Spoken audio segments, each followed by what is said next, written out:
Greetings! Welcome to Sawlogs Plastic Hubs.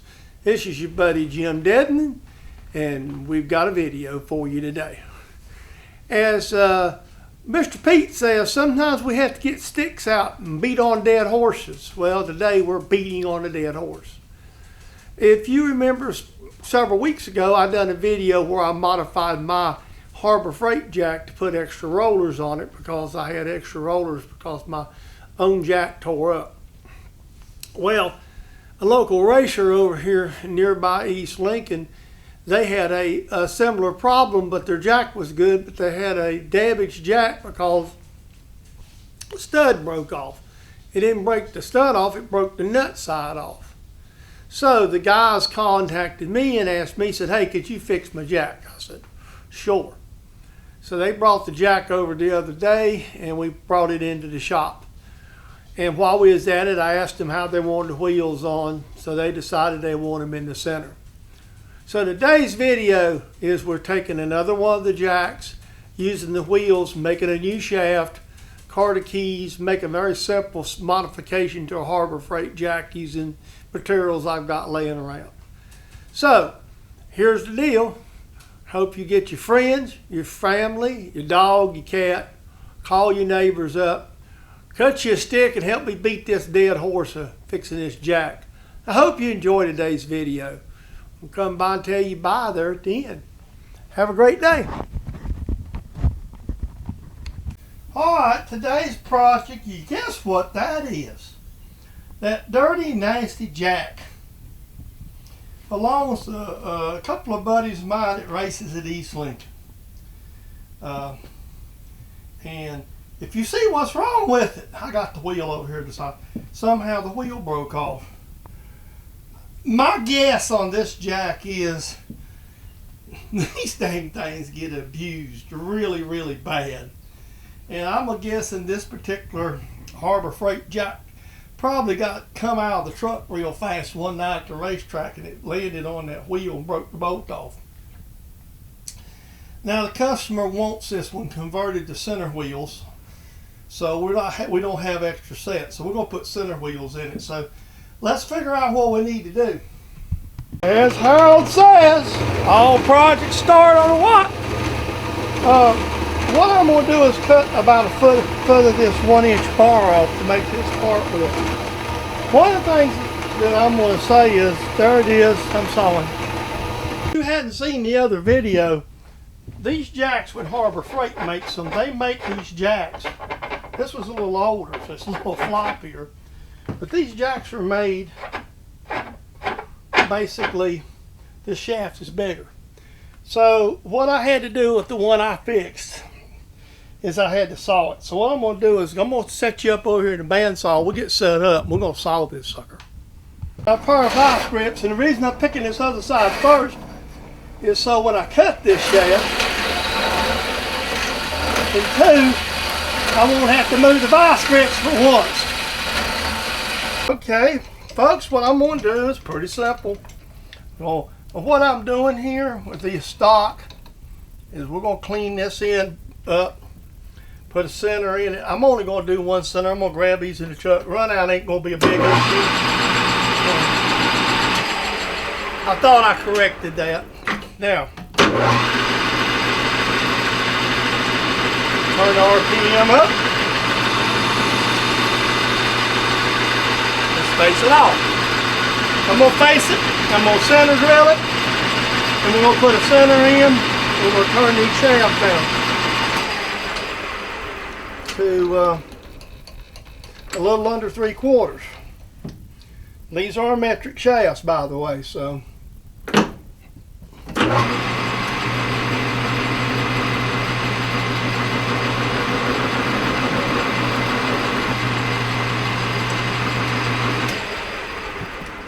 So, let me get set up for that and we'll be right back.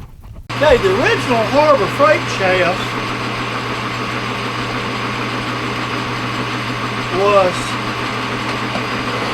actually about 706. The wheels are even bigger, the bushing in the one that I checked, and then the third but then the jack itself's a little smaller. We're going to make these things about 710 thousandths, which should let us slide through. The plan here is we're going to drill these at Carter Key and Washington. That's how we're going to make these up. We're going to do internal wheels and put Carter keys on the ends of it. And by the way, I was talking about the rust a minute ago. To see with oil on it, you're cutting the rust right off and you don't have the dust line. So, already got my indicator set up. That's the one thing about the Asian lathe that I will tell you I'm not a fan of. I'm using a VMG insert. I'm going to go ahead and set the spot. Alright. So I'm starting that 1-inch piece of stock and then we'll just machine it from there. So I'm going to measure it and slow. I must have a little bit of, it does have a hair bit of taper in it this morning, I guess. Alright, let me measure this, see where we're at. I had to take a side detour on the project. I had some taper issues. I shot a clip for my slot. Basically, I've got the taper out of the part right now. I got it down to where it's pretty dang much, maybe a half a thousandth of a foot, which it should be clean enough. And now we're going to go back and put it on size. So this shaft's going to get some polishing done to it, just because I can. So let me check the sizes and we'll start to work on it. Make some quick washers. So I grabbed a piece of stock and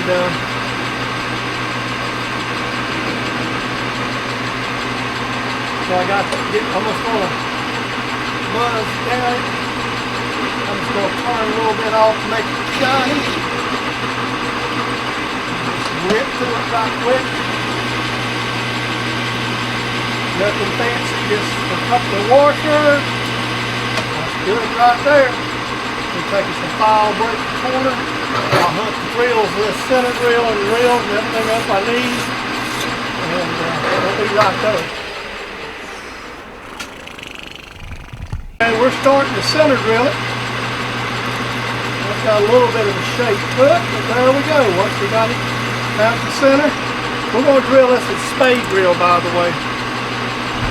We're going to poke this thing in there with this little spade drill. It's going to be a little bit big, but don't matter. All this is for us for a washer to hold the key. We're just trying to get something that's the shaft to float around in. A little bit better than it needs to be, but it's easier to find this than we go. I'd rather use it. So we'll use the spade drill and show you about the spade drill this morning. This is one of the ones that my good friend Anthony Brown down in Ragsdale Creek give me, and I made the drills for him.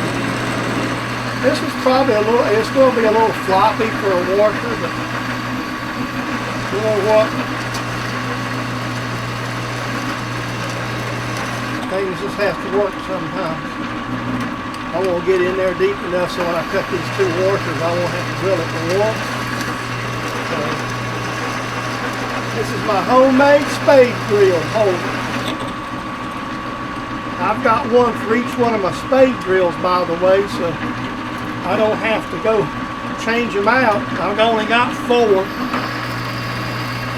Yeah, I'm telling you, this is the handiest little deal. I was saying since sliced bread for a pretty good sized hole. You see, I didn't even drill a pilot hole and pop the quick center in it. I believe that'll make my washers right there, folks. Let's go ahead and put a little bit of a deburr in that.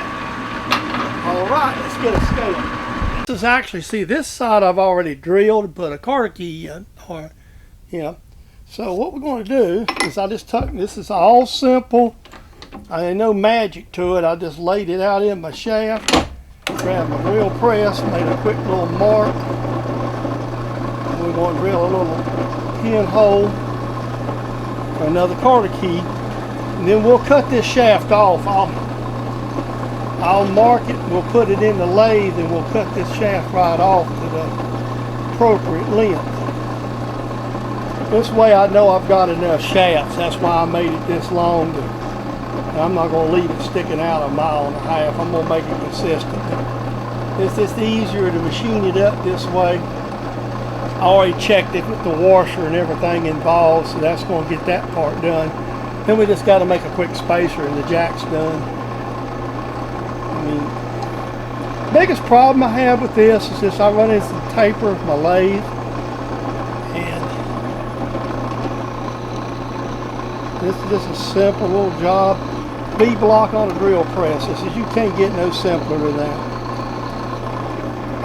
You might have noticed I just took the drill and bumped. That was something I learned a long time ago in the machine shop, how to do this without using a center drill. We're just about through. There we go.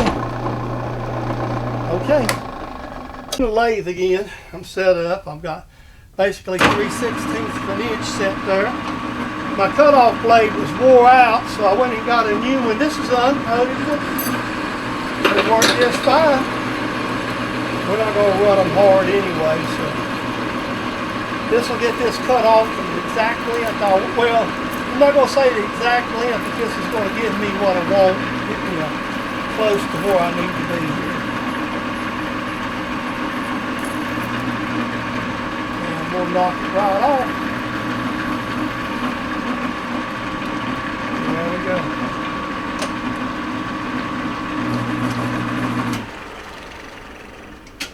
We'll back her up. I'll just take the belt sander. This isn't. I'll just take the belt sander and knock that nub off, and we'll be ready to start working on figuring out the next step. Okay, we're going to make us a little tool. This is going to be the bushing. So let me just get it in good right gear, and we'll be ready to rock and roll. All we're going to do here, this thing in, face it off, give us a clean face. This is just a piece of black water pipe, actually, what it is. We're going to make spacer.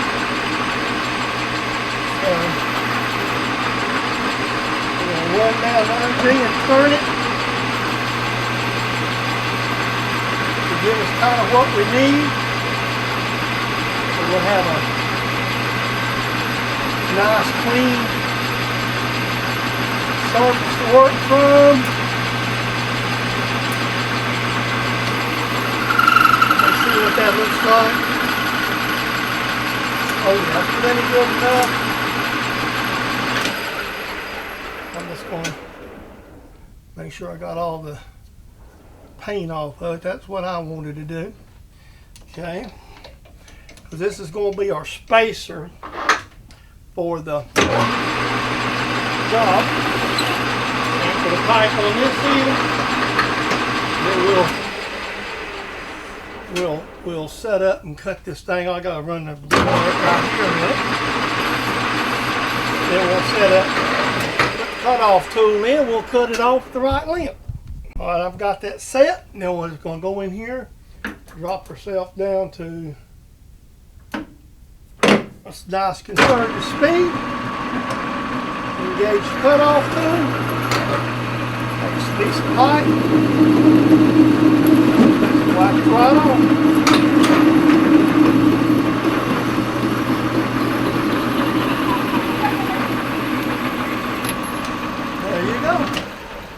We'll flip it around here in just a second. We'll face it right off, and then we'll have a spacer.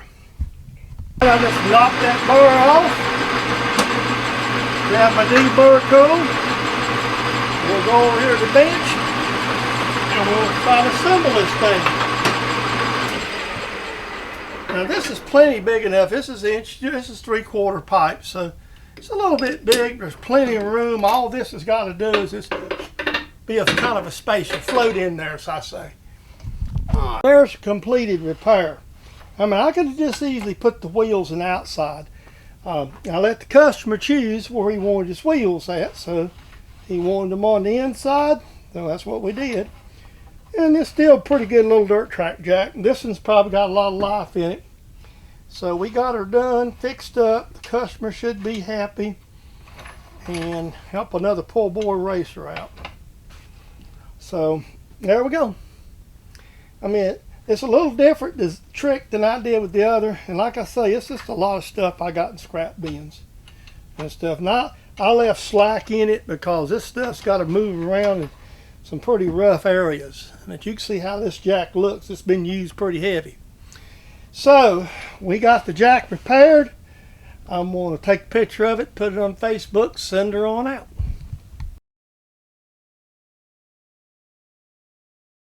Alright guys, this is a copyrighted production of James Dedman Saw Logs Plastic Hubs.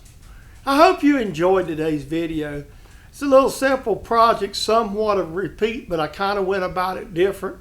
And it's another way to show you what you can do with one of these jacks if you've got the machines or got a friend can help you out. These guys are just like, well, they're like myself. They're just low budget racers that like to enjoy racing.